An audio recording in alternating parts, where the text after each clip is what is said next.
আসসালামু আলাইকুম। Digital monitoring সিস্টেমের ভিডিও টিউটোরিয়ালে আপনাদের সকলকে জানাচ্ছি স্বাগতম। আজকের ভিডিও টিউটোরিয়ালটিতে আমরা দেখব ডিজিটাল মনিটরিং সিস্টেমের ওয়েবসাইট থেকে কিভাবে আমরা আমাদের পরিকল্পনা যোগ করতে পারি। চলুন তাহলে আমাদের মূল ভিডিও টিউটোরিয়ালটি আমরা শুরু করি।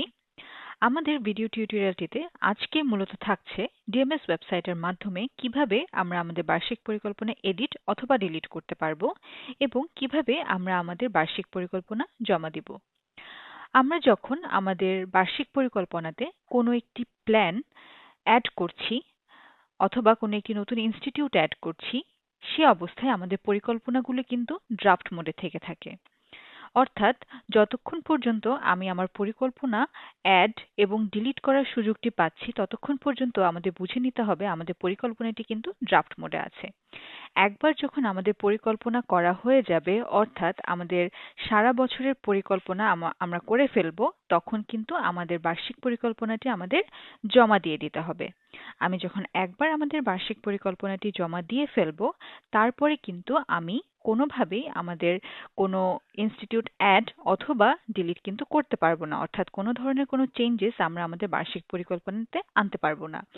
এবং আমাদের বার্ষিক পরিকল্পনা জমা দেওয়ার সাথে সাথে কিন্তু আমাদের সিস্টেম আমাদেরকে একটি ব্যানারের মাধ্যমে জানিয়ে দেওয়া হবে যে আমরা কিন্তু আমাদের বার্ষিক পরিকল্পনাটি জমা দিয়ে দিয়েছি। যতক্ষণ পর্যন্ত আমরা আমাদের বার্ষিক পরিকল্পনা জমা দিব না, ততক্ষণ পর্যন্ত কিন্তু আমাদের বার্ষিক পরিকল্পনাগুলো ড্রাফট মোডে রয়ে যাবে। সেগুলো কিন্তু কোনোভাবেই জমা হবে না। তো চলুন আমরা এখন দেখব আমরা কিভাবে আমাদের বার্ষিক পরিকল্পনাগুলো যোগ করতে পারি। আমাদের ডিএমএস এর ওয়েবসাইটের মাধ্যমে আমরা ৩টি প্রক্রিয়াতে আমাদের বার্ষিক পরিকল্পনা যোগ করতে পারি। ১. পরিকল্পনা ক্যালেন্ডারের মাধ্যমে আমরা আমাদের বার্ষিক পরিকল্পনা যোগ করতে পারি। পরিকল্পনা তালিকার মাধ্যমে আমরা আমাদের বার্ষিক পরিকল্পনা যোগ করতে পারি এবং প্রতিষ্ঠান ভিত্তিক অবস্থানের মাধ্যমে আমরা আমাদের বার্ষিক পরিকল্পনা যোগ অথবা ডিলিট করতে পারি। আমরা আমাদের মোবাইল অ্যাপ্লিকেশনটিতে সফলভাবে লগ ইন করে চলে এসেছি। একজন ইউজার যখন সফলভাবে তার মোবাইল অ্যাপ্লিকেশনটিতে লগ ইন করবেন, তিনি সর্বপ্রথম তার ড্যাশবোর্ডটি দেখতে পাবেন এবং আপনারা একটু লক্ষ্য করুন, আমাদের ড্যাশবোর্ডে ৩ নাম্বার যে বাটনটি আছে পরিকল্পনা সমূহ, আমরা পরিকল্পনা যখন যোগ করতে চাইব তখন কিন্তু আমাদের এই পরিকল্পনা সমূহ বাটনটিতে আমাদের ক্লিক করতে হবে। আমি পরিকল্পনা সমূহ বাটনটিতে ক্লিক করলাম। ক্লিক করার সাথে সাথে মনিটরিং পরিকল্পনা নামক একটি পেজে আমাকে নিয়ে যাওয়া হচ্ছে। এই পেজে আসার সাথে সাথে আপনারা দেখতে পাবেন একটি ক্যালেন্ডার ভিউ দেখাচ্ছে এবং সেই সাথে আরও বিভিন্ন তথ্য দেখাচ্ছে। এই পেজের উপরে আমরা দেখতে পাচ্ছি পরিকল্পনা জমা দেওয়ার সময়সীমা নামের একটি ব্যানার এসেছে এবং আমরা আরেকটু লক্ষ্য করবেন, এখানের মধ্যে বিভিন্ন তারিখগুলি কিন্তু বিভিন্ন রঙে রং করা। এই রঙের বিবরণগুলো জানতে ব্যানারের নিচে যে একটি লিঙ্ক আছে, বিভিন্ন তারিখে রঙের বিবরণ জানতে এখানে ট্যাপ করুন। এই লিঙ্কটিতে আমাদের ক্লিক করতে হবে। আমি লিঙ্কটিতে ক্লিক করছি। লিঙ্কটিতে ক্লিক করার সাথে সাথে আমার একটি পপআপ চলে এসেছে, যেখানে লেখা আছে সবুজ রঙে চিহ্নিত তারিখে সকল মনিটরিং পরিকল্পনা অনুযায়ী যথাযথভাবে সম্পন্ন হয়েছে। লাল রঙের চিহ্নিত তারিখে এক বা একাধিক মনিটরিং পরিকল্পনা অনুযায়ী সম্পন্ন হয়নি। হলুদ রঙের চিহ্নিত তারিখে আসন্ন মনিটরিংয়ের পরিকল্পনা নির্ধারিত রয়েছে। অর্থাৎ বিভিন্ন রঙের বর্ণনা যদি আমি জানতে চাই, তাহলে কিন্তু আমি এই পপআপটি থেকে জেনে নিতে পারবো। আমি ঠিক আছে দিয়ে এগিয়ে গেলাম। এখন আমরা যদি ক্যালেন্ডার ভিউটার দিকে একটু তাকাই, বর্তমান মাসে আমার কিন্তু ফেব্রুয়ারি মাসটি চলছে এবং 2025 সালের ফেব্রুয়ারি মাস চলছে। এই কারণে ক্যালেন্ডারটি আমাকে কিন্তু বর্তমান চলমান মাসটি দেখাচ্ছে। আমি যদি সামনের মাসে দেখতে চাই, তাহলে আমি শুধু ক্যালেন্ডারটিকে লেফট সোয়াইপ করলে আমি কিন্তু আমার পরবর্তী মাসে চলে যাব এবং আমি যদি পূর্ববর্তী মাসে যেতে চাই, তাহলে ক্যালেন্ডারের উপর আমার রাইট সোয়াইপ করলেই হয়ে যাবে। এখন ফেব্রুয়ারি মাসটিতে আমি একটি পরিকল্পনা যোগ করতে চাচ্ছি। সেক্ষেত্রে আমার যা করতে হবে, আমি ধরে নিলাম 17 তারিখে একটি প্ল্যান করতে যাব। আমি 17 তারিখটি সিলেক্ট করলাম এবং 17 তারিখে সিলেক্ট করার পরে আপনারা দেখতে পাচ্ছেন আপনার কোনো পরিকল্পনা পাওয়া যায়নি। অর্থাৎ এই ডেটে আমার এখনো পর্যন্ত কোনো পরিকল্পনা নেই। যার জন্য আমি এখন পরিকল্পনা যোগ করতে চাচ্ছি। তার যোগ করতে হলে আমি এখানে নিচে দেখতে পাচ্ছি যোগ করুন নামের একটি বাটন আছে, জমা দিন নামের একটি বাটন আছে। জমা দিন বাটনটি আমরা একটু পরে দেখব। আমি প্রথমে যোগ করুন বাটনটিতে ক্লিক করছি। আমি যোগ করুন বাটনটিতে যখন ক্লিক করছি আমার সিস্টেম আমাকে অন্য একটি পেজে নিয়ে যাচ্ছে যেটি বলা আছে নতুন পরিকল্পনা যোগ করুন। আমি এই মুহূর্তে একজন উপজেলা একাডেমিক সুপারভাইজার হিসেবে লগ ইন করা আছি, যার কারণে আমার অঞ্চল, জেলা, উপজেলা সবগুলোই প্রিসিলেক্টেড আছে। আমি অঞ্চল বা জেলা লেভেলের অফিসার হিসেবে যদি লগ ইন করতাম তাহলে আমার জেলা উপজেলা দুটোই কিন্তু ওপেন পেতাম এবং আমি আমার অন্তর্গত সকল জেলা উপজেলা অ্যাক্সেস করতে পারতাম। উপজেলা ফিল্ডের নিচে আমরা প্রতিষ্ঠানের একটি ফিল্ড দেখতে পাচ্ছি যেখানে বলা আছে প্রতিষ্ঠান নির্বাচন করুন। আমি যখন পরিকল্পনা যোগ করব আমার প্রতিষ্ঠান অনুযায়ী পরিকল্পনা যোগ করতে হয়। সেক্ষেত্রে প্রতিষ্ঠান নির্বাচন করার জন্য আমি নির্বাচন করুন ফিল্ডটিতে ট্যাপ করলাম এবং ট্যাপ করার সাথে সাথে আমার কাছে কিন্তু একটি তালিকা চলে এসেছে, যেটি এই উপজেলার মধ্যস্থ সকল বিদ্যালয়ের একটি তালিকা। আমি চাইলে আমার পছন্দ মতো যে কোনো একটি বিদ্যালয় এই তালিকা থেকে কিন্তু সিলেক্ট করতে পারছি। আমি বর্তমানে রতিয়া উচ্চ বিদ্যালয়টি সিলেক্ট করলাম। সিলেক্ট করার সাথে সাথে আপনারা লক্ষ্য করবেন আইসাস ক্যাটাগরি বি নামের একটি ফিল্ড ওপেন হয়ে গিয়েছে। এতক্ষণ কিন্তু এই ফিল্ডটি ছিল না। অর্থাৎ বিদ্যালয় সিলেক্ট করার সাথে সাথে আমার সিস্টেম কিন্তু আমাকে বলে দিবে আমি কোন ক্যাটাগরি বিদ্যালয়টি সিলেক্ট করেছি অথবা এই বিদ্যালয়টির ক্যাটাগরি কী। আপনাদেরকে আরেকটা জিনিস বলে রাখি, আমার এই বিদ্যালয়টিতে যেহেতু কোনো প্ল্যান নেই সেহেতু নিচে খেয়াল করবেন আমাকে বলা হচ্ছে চলমান সেশনে এই প্রতিষ্ঠানের কোনো পরিকল্পনা নেই। যদি আমার এই বিদ্যালয়ের পরিকল্পনা আমি আগে করে থাকতাম তাহলে আমাকে কি দেখাতো, সেটির জন্য আমি বিদ্যালয়টি একটু পরিবর্তন করে নিচ্ছি। আমি এখান থেকে আইডিয়াল পাবলিক স্কুল নামে যে বিদ্যালয়টি আছে সেটি আবার সিলেক্ট করলাম। যখন আমি বিদ্যালয়টি সিলেক্ট করলাম আপনারা লক্ষ্য করবেন চলমান সেশনে এই প্রতিষ্ঠানের পরিকল্পনা সমূহ লেখাটির নিচে আমার কিন্তু আরও কিছু কার্ড চলে আসছে যেখানে আমাকে বলা হচ্ছে এই বিদ্যালয়ের এই সেশনে আর কোন কোন তারিখে প্ল্যান আছে এবং কার প্ল্যান আছে। আপনার নিজের যদি প্ল্যান থাকে তাহলে এখানে নামের জায়গায় কিন্তু আপনার নামটি দেখাবে, বা অন্য কোনো অফিসারের যদি প্ল্যান থাকে তাহলে তারিখের নিচে নামের জায়গাটিতে সেই অফিসারের প্ল্যানটিও কিন্তু দেখানো হবে, যাতে করে আমরা যখন একটি বিদ্যালয়ের পরিকল্পনা করব তখন যাতে একজন অফিসারের সাথে অন্য আরেকজন অফিসারের পরিকল্পনা যাতে কোনোভাবেই ক্ল্যাশ না হয় সেটি আমাদের সিস্টেম আমাদেরকে এভাবে করে দেখিয়ে দিবে। আমি পুনরায় আরেকটি বিদ্যালয় সিলেক্ট করছি। আমি আবার রতিয়া উচ্চ বিদ্যালয়টি সিলেক্ট করলাম। সিলেক্ট করার পরে এখন এই বিদ্যালয়টি আমি যদি আমার মনিটরিং পরিকল্পনায় যোগ করতে চাই তাহলে সংরক্ষণ করুন বাটনটিতে আমার ক্লিক করতে হবে। আমি সংরক্ষণ করুন বাটনটিতে ক্লিক করলাম। আমি সংরক্ষণ করুন বাটনটিতে ক্লিক করার সাথে সাথে আপনারা দেখতে পাচ্ছেন 17 তারিখে এতক্ষণ কিন্তু আমার কোনো প্ল্যান ছিল না। এখন যে বিদ্যালয়টি আমি সংরক্ষণ করেছিলাম সেটি কিন্তু আমার সোমবার 17 ফেব্রুয়ারি 2025 তারিখে সেই প্ল্যানটি কিন্তু আমার এখানে অ্যাড হয়ে গিয়েছে।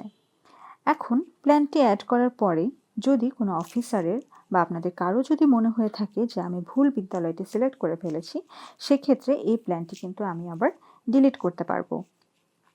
প্ল্যানটি ডিলিট করার জন্য বিদ্যালয়ের ঠিক পাশে একদম ডান সাইডে আপনারা খেয়াল করবেন একটি ডিলিট আইকন আছে। আমি ডিলিট আইকনটির উপর ক্লিক করছি। ক্লিক করার সাথে সাথে মনিটরিং পরিকল্পনা মুছে ফেলুন নামের একটি কনফার্মেশন পপ আপ আমার কাছে এসেছে। আমি যদি মুছে ফেলতে চাই তাহলে মুছে ফেলুন বাটনটিতে ক্লিক করব, অথবা আমি যদি এটাকে যেরকম আছে সেরকমই রেখে দিতে চাই তাহলে কিন্তু আমি ফিরুন বাটনে ক্লিক করলে আমার এই পপ আপটা চলে যাবে এবং প্ল্যানটি পুনরায় তার জায়গায় থেকে যাবে। এটি ছিল আমাদের ক্যালেন্ডার ভিউ থেকে আমরা কিভাবে আমাদের পরিকল্পনাগুলো অ্যাড করতে পারবো সেই সকল বিস্তারিত। এখন আমি ধরে নিলাম আমার প্ল্যান সারা বছরের সকল প্ল্যান আমার অ্যাড করা শেষ। আমি আমার প্ল্যানগুলো এক নজরে একবার দেখে আসতে চাচ্ছি।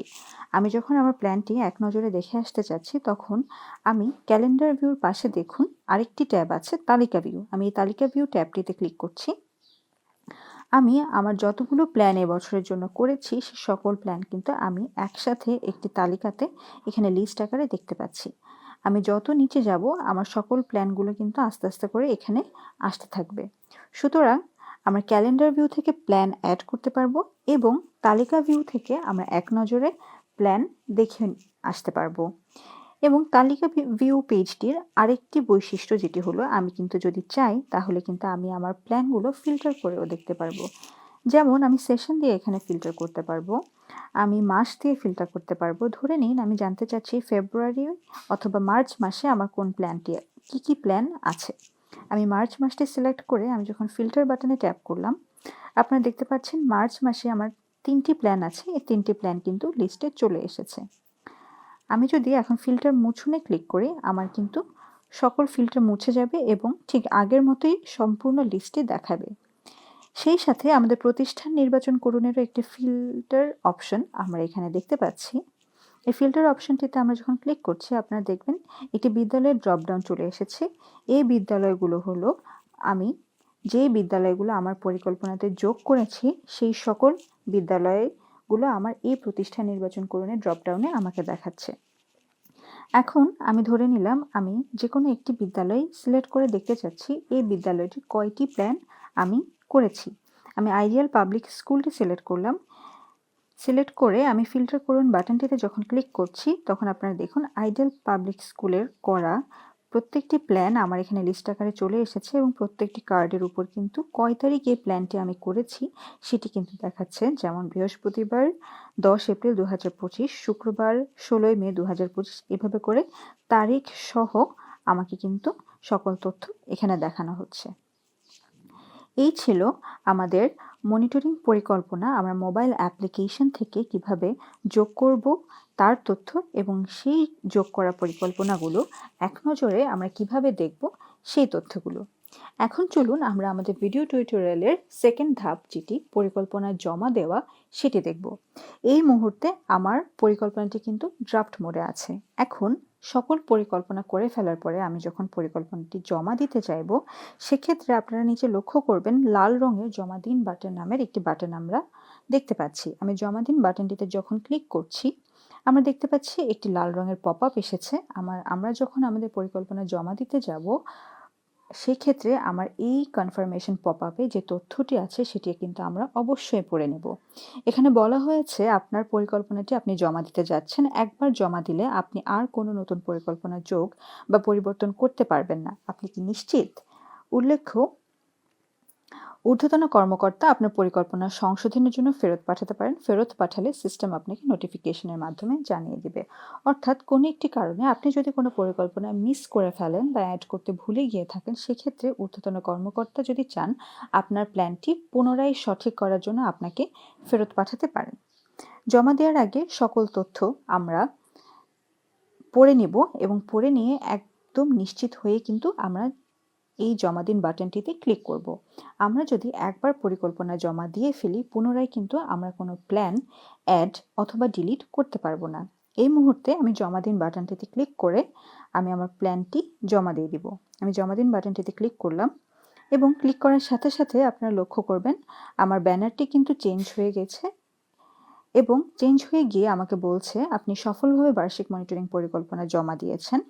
সেই সাথে আপনারা লক্ষ্য করবেন যোগ করুন এবং জমা দিন যে দুটি বাটন আছে, সে দুটি বাটন কিন্তু আমার ডিসেবল হয়ে গিয়েছে এবং সেই সাথে বিদ্যালয় কার্ডের পাশে রাইট কর্নারে যে ডিলিট আইকনটি ছিল সেটিও কিন্তু ডিসঅ্যাপিয়ার হয়ে গিয়েছে।